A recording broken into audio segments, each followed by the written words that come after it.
జగ్గంపేట, రాజానగరం, రంపచోడవరం 3 నియోజకవర్గాల్లో నిర్వహిస్తున్న బంగారు వరలక్ష్మి కానుక 3 కార్యక్రమం ఈ నెల 28వ తేదీన సోమవారం గోకవరంలో ప్రారంభిస్తున్నట్లు విశ్వ హిందూ ధర్మ పరిరక్షణ రామసేన అధ్యక్షులు బీజేపీ నాయకులు కంబాల శ్రీనివాసరావు ప్రకటించారు. ఈ రోజు స్థానిక ప్రెస్ క్లబ్లో ఏర్పాటు చేసిన మీడియా సమావేశంలో ఆయన మాట్లాడుతూ 2 ఏళ్ల నుంచి ఈ కార్యక్రమాన్ని ఎంతో ప్రతిష్టాత్మకంగా నిర్వహిస్తున్నామని తెలిపారు. నమోదు చేసుకున్న మహిళలలో డ్రా ద్వారా ఎంపిక చేసిన వారికి గత ఏడాది గ్రాము బంగారంతో ఉన్న రూపులను అందచేశామని, బంగారు రూపులు అందుకున్న మహిళల్లో ఆనందం చూసి ఈ ఏడాది ఎక్కువ మందికి ఇవ్వాలనే ఉద్దేశంతో అరగ్రాము బంగారు రూపులను 1200 మందికి అందించాలని నిర్ణయించినట్లు కంబాల శ్రీనివాసరావు తెలిపారు.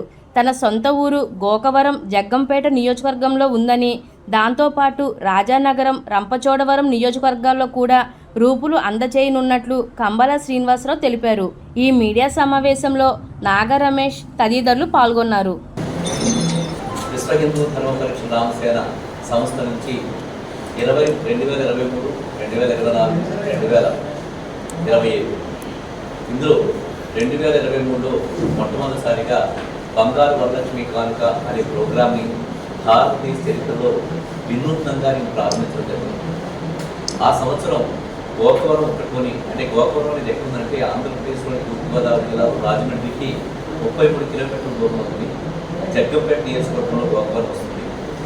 నేను 2023 సంవత్సరంలో పేద మహిళలు అలాగే అందరికీ కూడా వరలక్ష్మి వ్రతానికి సంబంధించి ఏదైనా చేద్దామని సంకల్పించి మా గోకవరం గ్రామంలో 3000 మంది రిజిస్ట్రేషన్ చేసుకుని డ్రా తీసి 110 మందికి నేను బంగారు వరలక్ష్మి కానుకల పేరు మీద బంగారు రూపుని శ్రావణ శుక్రవారం నాడు వరలక్ష్మి వ్రతం చేసుకోవడానికి బహుమతిగా ఇవ్వలేదు.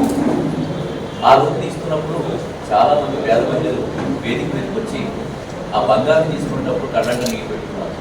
సరే, నేను జీవితంలో బంగారం మొదటిసారిగా చూస్తున్నాను, పేదలకు కూడా నేను ఇలాగా బంగారం ఇవ్వడం అనేది చాలా సంతోషకరమైన విషయం అని చెప్పి వాడు మర్చిపోలేక నన్ను అలా కిందకి దిగేప్పుడు కూడా నన్ను ఆప్యాయంగా చూడడం జరిగింది.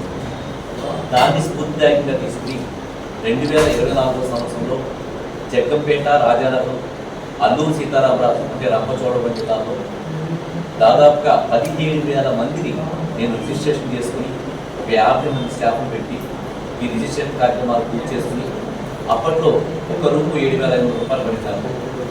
ఆ 600 గ్రాములు అంటే మొదటి సంవత్సరం 110, రెండవ సంవత్సరం 600 గ్రాములు. దీన్ని విజేతలందరికీ కూడా ఇవ్వదు. ఇది 3 నియోజకవర్గాల్లో కూడా మహిళలకి హర్షాతిరేకమయ్యి చాలా విస్తృతంగా ఈ కార్యక్రమం వెళ్ళడమే కాకుండా మేజర్ ఛానల్స్ ఏవైతే ఉన్నాయో వాళ్ళు కూడా దీన్ని అద్భుతంగా ప్రశంసించడం జరిగింది. ఈ సంవత్సరం దాన్ని స్ఫూర్తిదాయకంగా తీసుకుని ఇంకా విస్తృతంగా ఈ సంవత్సరం అయితే 1000 బిళ్ళలు, అంటే నేను ఏం చేశానంటే 1 గ్రాము ఒకరికి రావడం కాకుండా అరగ్రాము చొప్పున ఇస్తే ఎక్కువ మందికి ఇస్తామని చెప్పని 1000 బిళ్ళలు అంటే మళ్ళీ ఈ సంవత్సరం కూడా 600 గ్రాములు బంగారం తెప్పించి అరగ్రాము చొప్పున 1200 మందికి ఇవ్వడం జరుగుతుంది. ఈ విధంగా మేము దాదాపుగా 600 గ్రాములు బంగారం అంటే దాదాపుగా నాకు 60 లక్షల దాకా పడుతుంది. ఇంకొక 10 లక్షలు నేను ఈ కళ్యాణ మండపాలు బుక్ చేయడానికి, స్టాఫ్ను మొబిలైజ్ చేయడానికి, తర్వాత ఆ భోజన సదుపాయం అందరికీ కూడా భోజన సదుపాయం కలగజేస్తున్నాం. భోజన సదుపాయం కలగజేయడానికి అంటే మేము ఇచ్చే ఏవైతే బంగారు రూపులు ఇస్తున్నామో శ్రావణ మాసంలో శుక్రవారం రద్దు చేసుకోవడానికి ఆడపడుతులకి రాతీసి ఉచితంగా ఇస్తున్నాము. ఈ రూపులు ఇవ్వడానికి సమయం పడుతుంది కాబట్టి మధ్యలో భోజన సదుపాయం కూడా ఏర్పాటు చేయడం జరిగింది. సో దీన్ని ఇలా చేసుకుంటూ మేము ఈ సంవత్సరం బంగారు వరలక్ష్మి 3 అనే ప్రోగ్రామ్ని ఈ విధంగా మేము డిజైన్ చేయడం జరిగింది. దీనికి కావాల్సిన నాతో పాటు ఉండే నా అనుచరులు కానీ స్టాఫ్ కానీ అందరూ కూడా కార్యక్రమంలో ఉన్నారు. నేను కొద్దిమందితో మీ రాజమండ్రి ప్రెస్ క్లబ్కి వచ్చి మీకు ఈ విషయం తెలియజేయడం జరిగింది. ఇదంతా ఎందుకు చేస్తానని మీరు మాట్లాడవచ్చు.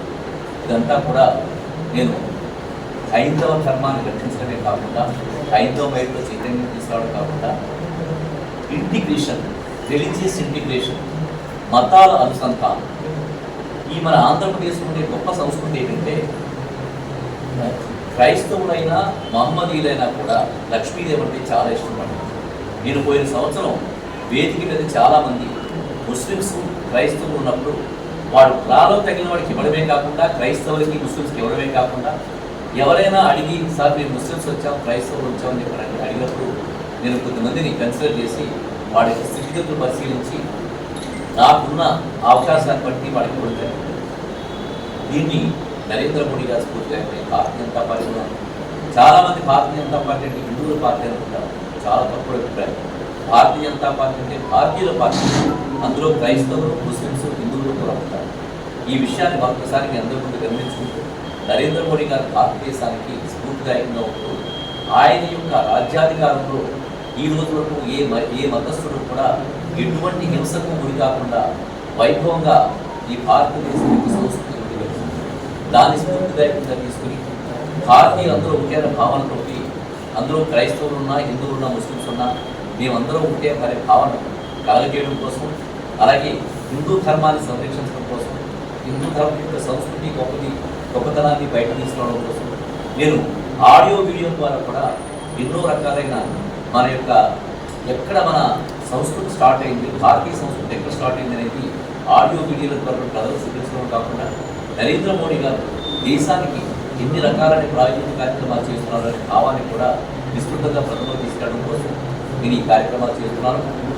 ఈ సందర్భంగా మీ అందరి యొక్క సపోర్టు సహాయ సహకారం కోరుకుంటూ నేను ఈ విషయాన్ని తెలియజేస్తున్నాను. మీకు అవ్వాల్సిన అవసరం